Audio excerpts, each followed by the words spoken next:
Welcome to Salcedo Paranormal. It is Thursday, September 22nd, 2022, and tonight I will be covering paranormal news. As always, you can find all the podcast episodes along with links to social media, ways to donate, and ways to contact me at the podcast page. And that is salcidoparanormal.podbean.com. That's SALSIDO paranormal.podbean.com.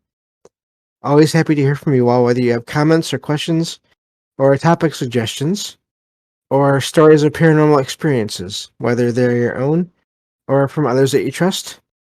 Happy to either read those or have you join me on the show to talk about them. And we can work out the time and date as needed. So I want to thank Derek again today because yesterday was such an amazing show. I just want to thank Derek again. If you haven't listened to yesterday's episode, and if you're interested in anything paranormal, excuse me, I would recommend doing that. It's an extra long episode.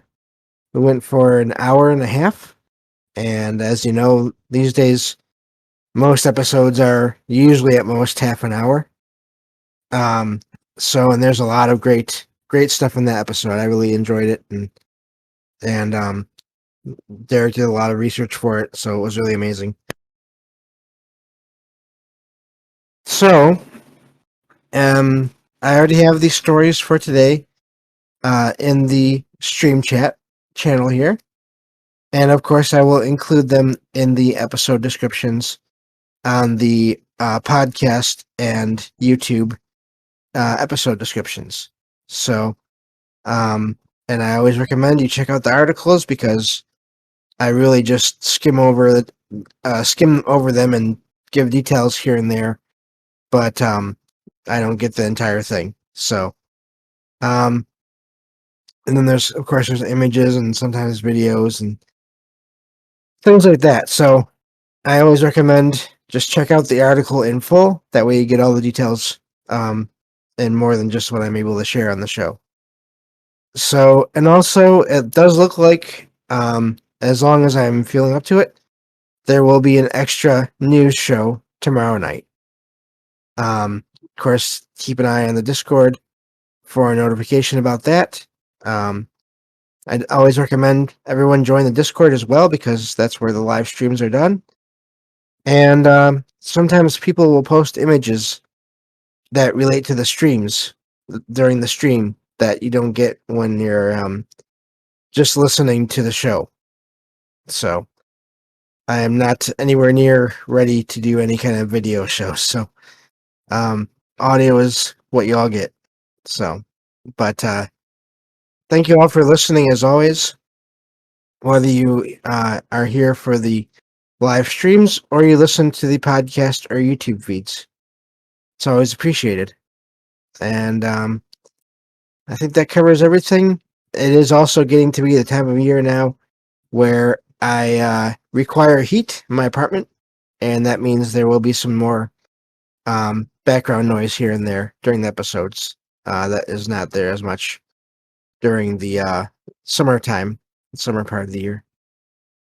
So just in case you hear that noise, that's what that is. It's the heater, and there's not a ton I can do about that. So, but thank you all for understanding and still listening, because I would love to have a studio, but those cost money. So, and a lot of it. So anyway, I will get to these articles here and get started on these. The first few are UFO related.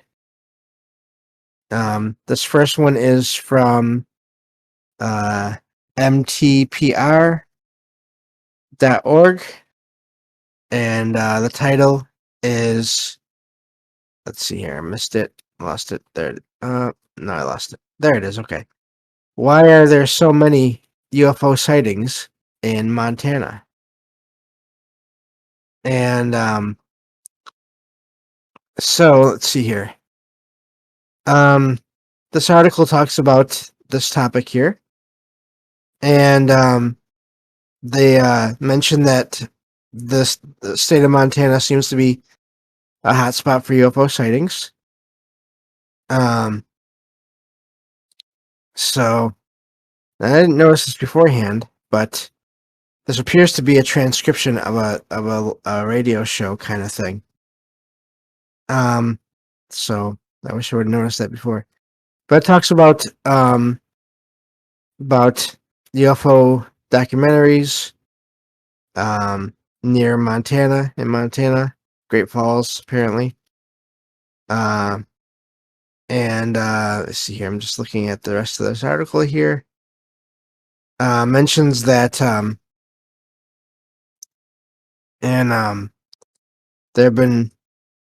Let me see here. I'm sorry. I'm looking at this article here, and it's again. I didn't notice the fact that it was a transcript, but just to look into the reasons why there are sightings of UFOs in Montana. I do think that they are really everywhere. So let's see here. But one case here they're talking about is a UFO sighting where there were lights that were all the way around small lights all the way around a larger light, flashing circular different colors, says, and then it slowly started going across the sky and just disappeared. So yeah, so definitely check out this article. It goes into more detail. Multiple sightings here, so should be a good read, and sounds like it'd be a good listen. I'm sure there's a link to the actual show in here somewhere as well, even though I haven't noticed it. So neat article, and you all can check it out in more detail. So let's see here. The next one is from fox9.com.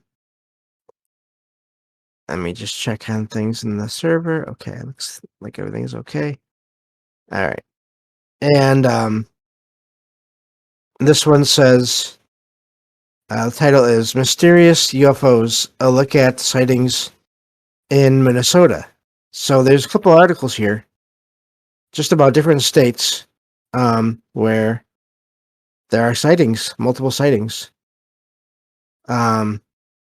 Apparently there have been over 2,000 possible UFO sightings in the state of Minnesota. And of course that only ranks at the 23rd in the nation according to that organization. But that's still a lot of sightings. It says that this National UFO Reporting Center, New Fork, receives roughly 6,000 to 8,000 UFO sightings from across the country per year, and some internationally. So, and of course, it talks about how some sightings can be explained by Starlink satellites, planets, twinkling stars, and other weather-related effects. And then, of course, others cannot. So, let's see here. They've even been reported by law enforcement in some cases. Talks about one case, a sheriff's deputy in 19. Let's see here. Is it? So I lost it. Sorry about that. But 1979. There we go. And the sheriff's deputy reported. Wow, that's really odd. Being surrounded by a flash of light while patrolling the highway near Stephen. I'm guessing it's a town in the state, northwest corner of the state. It says on the evening of August 27th, and so it goes into more detail on that and other events. So it has everything kind of where you have to click on things to get the whole stories. But yeah, so neat little article there, and of course Logan, my cat, is talking. Apparently, wants to be part of the show. So anyway, you probably can't hear that. Luckily, usually that gets blocked out, but maybe you can. Either way, it is what it is. So yeah, that's a long article and has a lot of stuff in here. So definitely recommend checking that out as well. I have one more article here. About regarding UFOs, and this is from khmoradio.com. Title is Missouri Woman Walking Dog Sees Two UFOs Chasing Each Other. And so this was reported to this station or this news outlet that apparently happened recently. She said she saw two lights in the sky that seemed to be chasing each other. And thought at first it might be shooting stars until both made turns at extreme angles and continued to chase each other. So really neat. Let's see here. It happened during the early morning hours of September 4th in Spokane, Missouri, and goes into more detail about the sighting. But again, it looked like they were chasing each other, but they were also moving in angles, so it wasn't just falling stars or shooting stars. And yeah, so it goes into more detail on this. And let's see here. So apparently this really frightened the woman. And she got out of there after seeing them for a while, after they disappeared. And says that she didn't see them again. So even after looking outside not long after. So neat sighting there. And so yeah, neat article there as well. So these sightings keep coming in. So this next one is another sighting, but more of a really, it's hard to say what it is for sure. Possibly paranormal. Let's see here. This next article is from dailystar.co.uk. It says, Mom freaked out after spotting a ghost fox in Erie doorbell camera footage. Ring camera footage. And so this is apparently a video excuse me, from someone in the UK, and mentions the city here in Netherton. That's quite the name. Not sure if that's the way they say it or not. But really amazing if it was some kind of apparition kind of thing. I do think that animals have energy that can be maybe defined as consciousness or souls. But also I wonder too if there could be some natural explanation for this thing appearing and then disappearing. Excuse me. But based on the article here, it seems to hint at maybe not a regular explanation. So yeah, neat sighting. These cameras. It's a mixed bag, I think, in a way, because you never know who or what's going to show up there. And then cameras can have errors or artifacts or different things like that. So it's hard to know for sure. But if it was some kind of a spirit, then that'd be amazing if that camera caught it. So, and there haven't been any more sightings of that animal there. If it was an animal, so maybe that lends to it being more of a paranormal thing, possibly. I don't know. These kind of footage or these camera things, to me, they're amazing, but they're also kind of. It's hard for me to wrap my mind around because it is visual and I'm legally blind. So, but I still like to report them just in case anything else comes of it or anything. Any major patterns can be found through looking into enough of these stories. So, that's that article. Again, check it out for more details. And so that's that one. I have one more here. This is more of a look into a major figure in the paranormal. Um, that I know a little bits and pieces about, but haven't really I'm not super familiar with in terms of the his history and everything. But this article is from uh all that's interesting.com. The title of this one is a world-renowned paranormal researcher and the inspiration for Ghostbusters.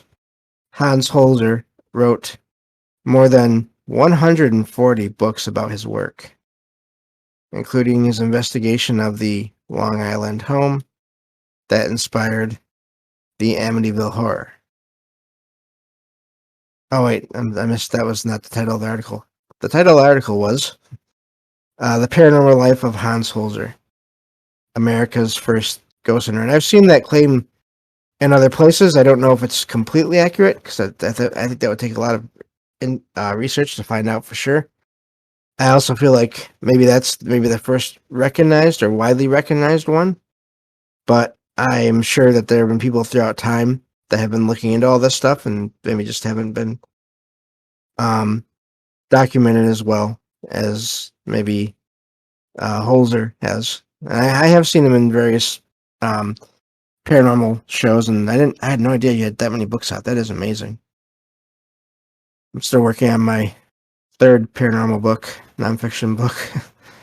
So anyway, um, but it goes into detail about his career and life here. It talks about how he was a parapsychologist and he spent his life studying unexplainable phenomena such as telepathy, hypnosis, and the paranormal. He also taught courses, uh, but I'm guessing maybe on those things. But the thing that he's most well known for is traveling around the world to investigate claims of ghostly entities, so basically the paranormal. Um, and he has been to majorly well known hotspots such as the Amityville Horror House. Um, but still, I think his name is going to be around for quite a while longer. This article goes into much more detail than I can here, so might want to check it out and read the rest of it. So that is it for today. Thank you all for listening, and chances are, like I said, I will be back tomorrow night with a bonus episode of Paranormal News. So either way, if not tomorrow, I'll be back on Sunday night for sure with the next episode of Salcedo Paranormal. Take care, everyone.